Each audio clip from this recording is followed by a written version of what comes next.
I find it a little difficult to say what the subject matter of this seminar is going to be, because it's too fundamental to give it a title. I'm going to talk about what there is. Now, the first thing, though, that we have to do is to get our perspectives with some background about the basic ideas which, as Westerners living today in the United States, influence our everyday common sense, our fundamental notions about what life is about. And there are historical origins for this,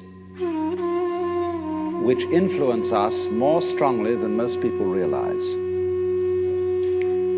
Ideas of the world which are built into the very nature of the language we use and of our ideas of logic and of what makes sense altogether. And these basic ideas I call myth, not using the word myth to mean simply something untrue, but to use the word myth in a more powerful sense. A myth is an image in terms of which we try to make sense of the world. And we at present are living under the influence of two very powerful images, which are, in the present state of scientific knowledge, inadequate. And one of our major problems today is to find an adequate, satisfying image of the world. Well, that's what I'm going to talk about. And I'm going to go further than that, not only what image of the world to have, but how we can get our sensations and our feelings in accordance with the most sensible image of the world that we can manage to conceive. All right, now, the two images which we have been working under for 2,000 years and maybe more are what I would call two models of the universe, and the first is called the ceramic model, and the second, the fully automatic model.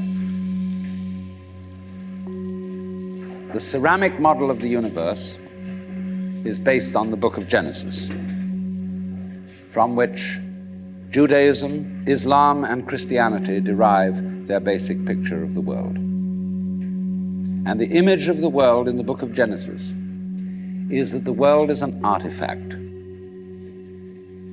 It is made. As a potter takes clay and forms pots out of it, or as a carpenter takes wood and makes tables and chairs out of it. Don't forget, Jesus is the son of a carpenter, and also the Son of God. So the image of God and of the world is based on the idea of God as a technician, potter, carpenter, architect, who has in mind a plan and who fashions the universe in accordance with that plan. So basic to this image of the world is the notion, you see, that the world consists of stuff, basically. Primordial matter, substance, stuff, as pots are made of clay. And the potter imposes his will on it and makes it become whatever he wants. And so in the book of Genesis, the Lord God creates Adam out of the dust of the earth. In other words, he makes a clay figurine, and then he breathes into it, and it becomes alive. Because the clay becomes informed. By itself it is formless, it has no intelligence, and therefore it requires an external intelligence and an external energy to bring it to life and to put some sense into it. And so in this way, we inherit a conception of ourselves as being artifacts, as being made, and it is perfectly natural in our culture for a child to ask its mother, how was I made? Or who made me? And this is a very, very powerful idea, But, for example, it is not shared by the Chinese or by the Hindus. A Chinese child would not ask its mother, "How was I made?" A Chinese child might ask its mother, "How did I grow?" Which is an entirely different procedure from making. You see, when you make something, you put it together, you arrange parts, or you work from the outside to the in, as a sculptor works on a stone or as the potter works on clay. But when you watch something growing, it works in exactly the opposite direction. It works from the inside to the outside. It expands, it burgeons, it blossoms, and it happens all over itself at once. In other words, the original simple form, say, of a living cell in the womb, progressively complicates itself. And that's the growing process, and it's quite different from the making process. And so there is, for that reason, a fundamental difference between the made and the maker. And this image, this ceramic model of the universe, originated in cultures where the form of government was monarchical, and where, therefore, the maker of the universe was conceived also at the same time in the image of the king of the universe. King of kings, Lord of lords, the only ruler of princes, who dost from thy throne behold all dwellers upon earth. I'm quoting the Book of Common Prayer. And so all those people who are oriented to the universe in that way feel related to basic reality as a subject to a king. And so they are on very, very humble terms in relation to whatever it is that works all this thing. I find it odd in the United States that people who are citizens of a republic have a monarchical theory of the universe, because we are carrying over from the very ancient Near Eastern cultures the notion that the Lord of the universe must be respected in a certain way. People kneel, people bow, people prostrate themselves. Because, and you know what the reason for all that is, that nobody is more frightened of everybody else than a tyrant. He sits with his back to the wall, and his guards on either side of him. And he has you face downwards on the ground because you can't use weapons that way. When you come into his presence, you don't stand up and face him because you might attack. And he has reason to fear that you might, because he's ruling you all. And the man who rules you all is the biggest crook in the bunch, because he's the one who's succeeded in crime. The other people are pushed aside because the criminals, the people we lock up in jail, are simply the people who didn't make it. So naturally, the real boss sits with his back to the wall and his henchmen on either side of him. And so when you design a church, what does it look like? Catholic church with the altar as it used to be. It's changing now because the Catholic religion is changing. But the Catholic church has the altar with its back to the wall at the east end of the church. And there, the altar is the throne, and the priest is the chief vizier of the court, and he is making obeisance to the throne in front, but there is the throne of God, the altar. And all the people are facing it and kneeling down. And a great Catholic cathedral is called a basilica, from the Greek basileus, which means king. So a basilica is the house of a king. And the ritual of the Catholic Church is based on the court rituals of Byzantium. The Protestant church is a little different, but basically the same. The furniture of a Protestant church is based on a judicial courthouse. The pulpit, the judge in an American court wears a black robe. He wears exactly the same dress as a Protestant minister. And everybody sits in these boxes. Like there's a jury box, there's a box for the judge, there's a box for this, a box for that, and those are the pews. in an ordinary kind of colonial-type Protestant church. So both these kinds of churches, which have an autocratic view of the nature of the universe, decorate themselves, are architecturally constructed in accordance with political images of the universe. One is the king and the other is the judge, Your Honor. There's sense in this. When in court you have to refer to the judge as Your Honor, it stops the people engaged in litigation from losing their tempers and getting rude. There's a certain sense to that.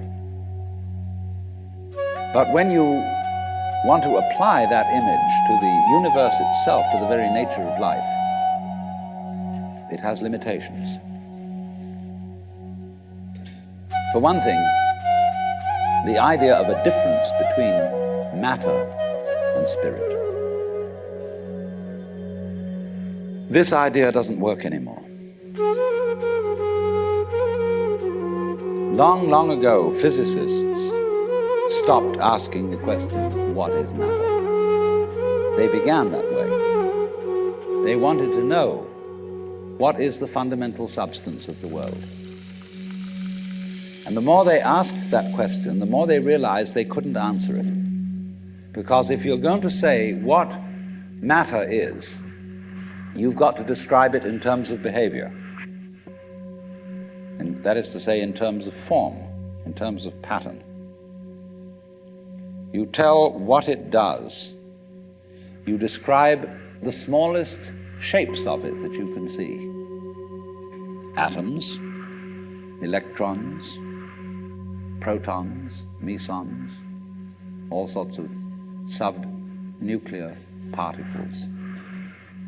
But you never arrive at the basic stuff, because there isn't any. What happens is this: stuff is a word for the world as it looks when our eyes are out of focus, fuzzy. Stuff, the idea of stuff is that it's undifferentiated, it's some kind of a goo. And when your eyes are not in sharp focus, everything looks fuzzy. When you get your eyes into focus, you see a form, you see a pattern. And so all that we can talk about is patterns. So the picture of the world in the most sophisticated physics of today is not formed stuff, potted clay, but pattern.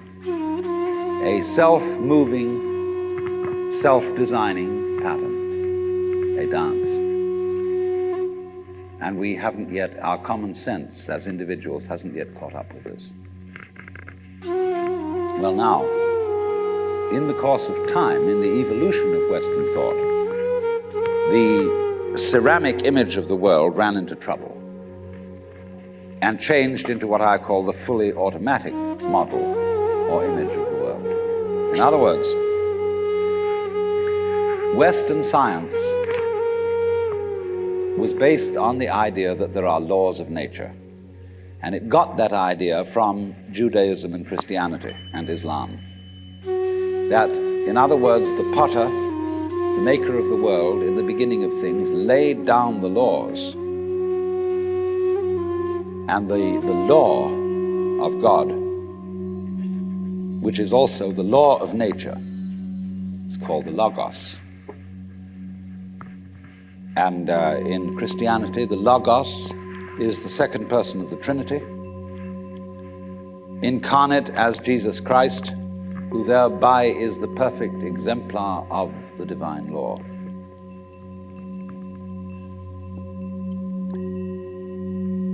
So we have tended to think of all natural phenomena as responding to laws, as if, in other words, the laws of the world were like the rails on which a streetcar or a tram or a train runs. And these things exist in a certain way, and all events respond to these laws. You know that limerick, there was a young man who said, "Damn, for it certainly seems that I am a creature that moves in determinate grooves. I'm not even a bus, I'm a tram."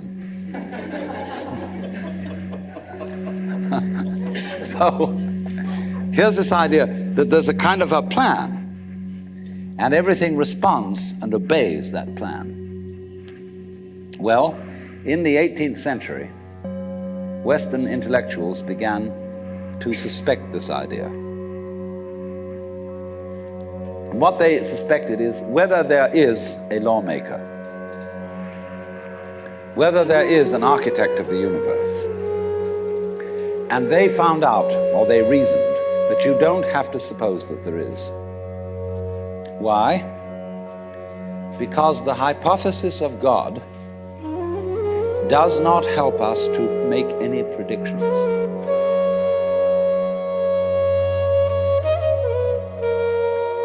In other words, let's put it this way. If the business of science is to make predictions about what's going to happen, science is essentially prophecy. What's going to happen? By studying the behavior of the past and describing it carefully, we can make predictions about what's going to happen in the future. That's really the whole of science. And to do this, and to make successful predictions, you do not need God as a hypothesis, because it makes no difference to anything. If you say everything is controlled by God, everything is governed by God, that doesn't make any difference to your prediction of what's going to happen. And so what they did was simply drop that hypothesis. But they kept the hypothesis of law. Because if you can predict, if you can study the past and describe how things have behaved, and you've got some regularities in the behavior of the universe, you call that law. Although it may not be law in the ordinary sense of the word, it's simply regularity. And so what they did was they got rid of the lawmaker and kept the law. And so they conceived the universe in terms of a mechanism. Something, in other words, that is functioning according to regular, clock-like mechanical principles. Newton's whole image of the world is based on billiards. The atoms are billiard balls, and they bang each other around. And so your behavior, every individual therefore is defined as a very, very complex arrangement of billiard balls being banged around by everything else. And so behind the fully automatic model of the universe is the notion that reality itself is, to use the favorite term of 19th century scientists, blind energy. In, say, the metaphysics of Ernst Haeckel and T.H. Huxley, the world is basically nothing but blind, unintelligent force. And likewise, in parallel to this, in the philosophy of Freud, the basic psychological energy is libido, which is blind lust. And it is only a fluke. It is only as a result of pure chances that, resulting from the exuberance of this energy, there are people with values, with reason, with languages, with cultures, and with love. Just a fluke. Like, 1,000 monkeys typing 1,000 typewriters for 1,000,000 years will eventually type the Encyclopedia Britannica. And of course, the moment they stop typing the Encyclopedia Britannica, they will relapse into nonsense. And so in order that that shall not happen, because you and I are flukes in this cosmos, and we like our way of life, we like being human, if we want to keep it, say these people, we've got to fight nature, because it'll turn us back into nonsense the moment we let it. And so we've got to impose our will upon this world as if we were something completely alien to it from outside. And so we get a culture based on the idea of the war between man and nature. And we talk about the conquest of space, the conquest of Everest. And the great symbols of our culture are the rocket and the bulldozer. The rocket, compensation for the sexually inadequate male.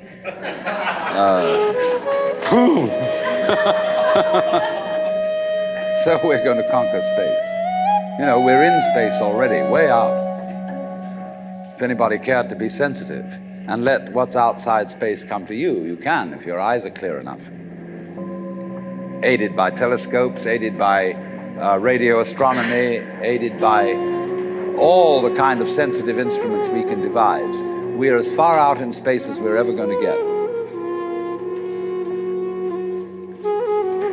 But, you know, sensitivity isn't the pitch.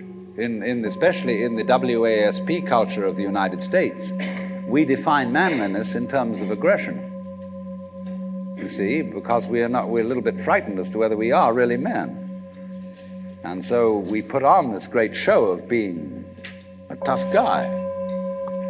It's completely unnecessary. You know, if you have what it takes, you don't need to put on that show. You don't need to beat nature into submission. Why be hostile to nature? Because after all, you are a symptom of nature. You, as a human being, you grow out of this physical universe in just exactly the same way that an apple grows off an apple tree.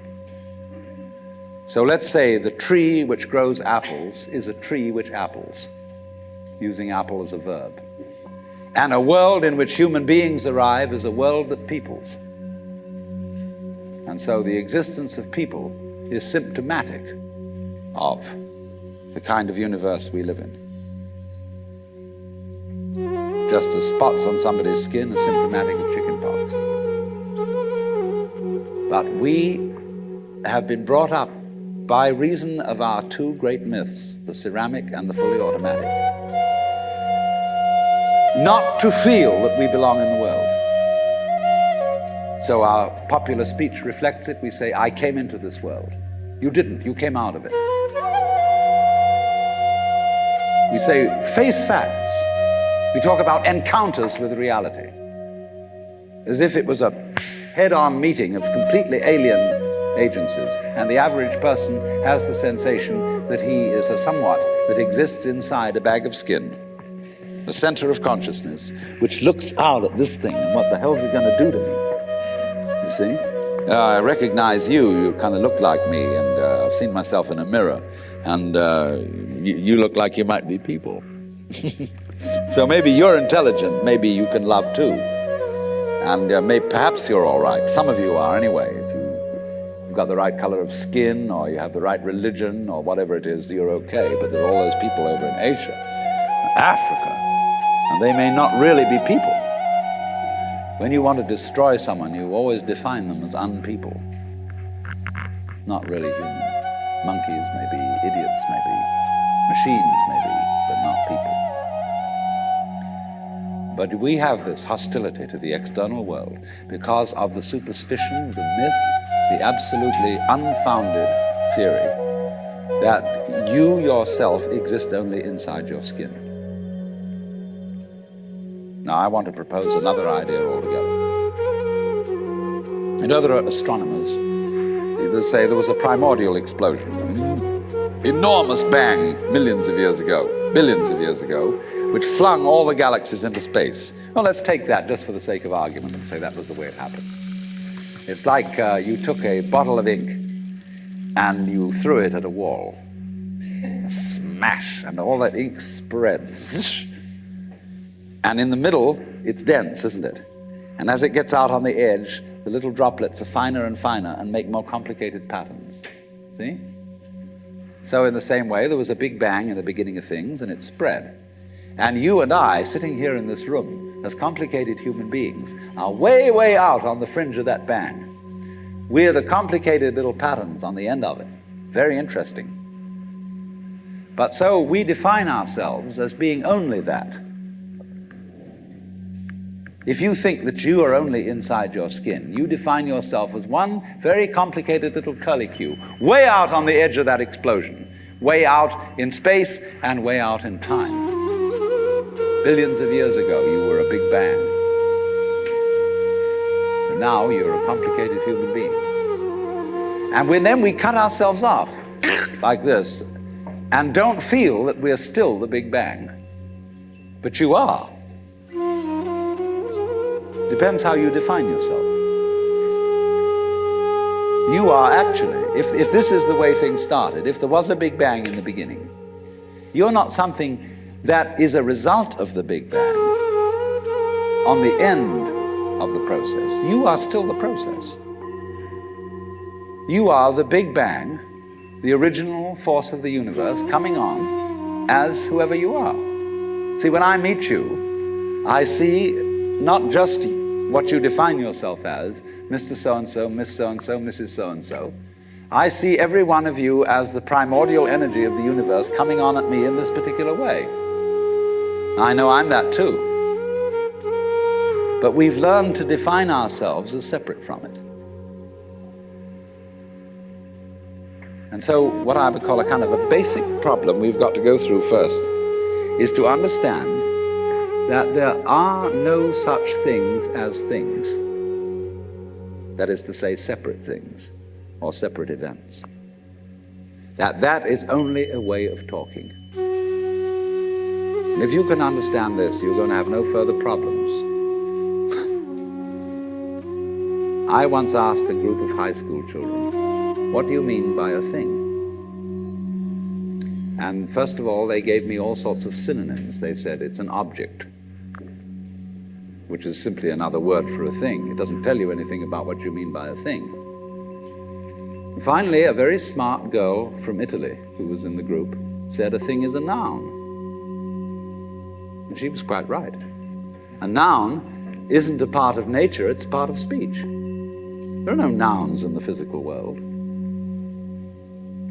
There are no separate things in the physical world either. See, the physical world is wiggly. The clouds, mountains, trees, people are all wiggly. And only when human beings get working at things, they build buildings in straight lines and try and make out that the world isn't really wiggly. But here are we sitting in this room all built on straight lines, but each one of us is as wiggly as all get out. Now then, when you want to get control of something that wiggles, it's pretty difficult, isn't it? You try and pick up a fish in your hands, and the fish is wiggly and it slips out. What do you do to get hold of the fish? You use a net.